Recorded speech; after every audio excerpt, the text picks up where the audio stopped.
Миграцията на Паламуда силно контрастира спрямо останалите съвременни български филми и то главно заради своя сюжет. Сценарият не е изпълнен с хиляди истории, през които зрителите трябва да преминат за 2 часа, а е много семпъл, което го прави толкова разбираем и приятен. Продукцията разказва за надеждите на обикновените българи, които се борят с суровата реалност и въпреки всичко са заредени с енергия и са запазили чувството си за хумор. За разлика от останалите родни ленти, тук героите не са взети от крайна безнадежност и отчаяние, породени от тежките условия, в които сме принудени да живеем всички ние.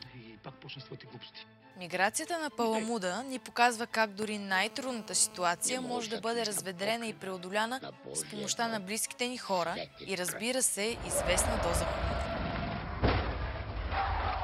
Цялостната визия и операторска работа са на високо ниво, но няма как да не обърнем внимание на факта, че Христо Мутафчиев разкрива актьорските си възможности на максимум и си партнира перфектно с Стефан Володобрев.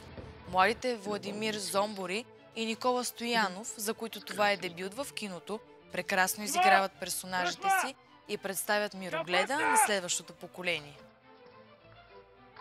Филмът не беше прожектиран по големите кина, но силно ви препоръчвам да го изгледате не само заради по-рано споменатите му достоинства, но и заради факта, че това е последната роля на един от най-емблематичните и незабравими български актьори – Велко Кънев.